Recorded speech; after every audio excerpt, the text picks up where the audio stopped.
Well, happy Friday.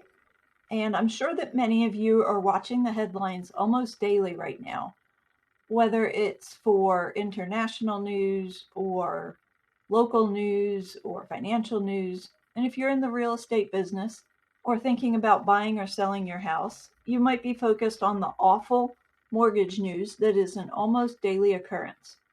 Headlines like nice intraday bounce, but no implication for bigger picture, or late day recovery for mortgage rates, but still higher today. And then there's median mortgage application payments up 5% in March compared to February. But what do these headlines really mean? And what do you and I need to be taking away from this daily barrage of bad news? Robin has recently done a video on mortgage rates, so I'm not going to go into a lot of detail on specific rates, except to say that the 1 to 3% rates of 2019, 2020, and 2021 were never sustainable for the long term.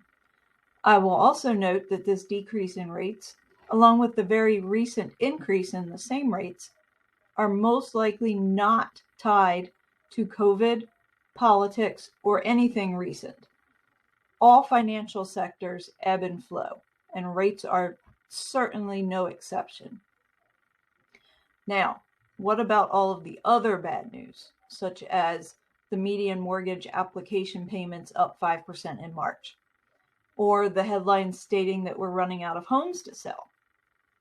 Let's tackle the mortgage payments first, because that one is easy. Rates rose, so payments rose. That's about that. It really is that simple. If your mortgage rate increases, so will your payment amount. That's the reason refis were so prevalent over the last 2 years. Mortgage rates decreased, so people wanted to decrease their monthly payment, and many did. There's another reason that payments increased, and that is because home prices increased.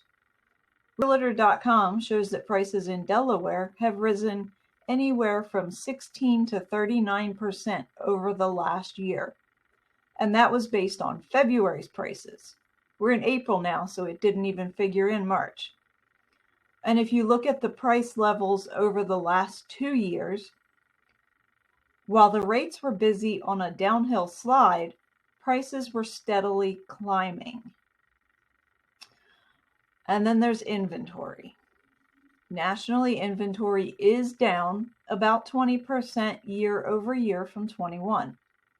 However, in that same time frame, rates have increased, and because of that, prices have increased as well. Remember, when rates and prices dropped at the end of 2019 and into 2020, people were able to afford more home for their money. Since they were buying new homes, they had to sell their existing homes.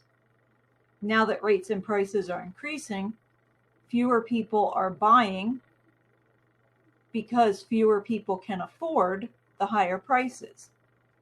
And fewer people buying leads to fewer people selling. I did not want this to become an hour-long session, so I'm going to stop right there. But if anybody has any questions, we'd be happy to answer them in the comments below. Just be sure to reach out to us, maybe tag us so that we know that you've commented, and we'll get back to you. Have a great weekend, everybody.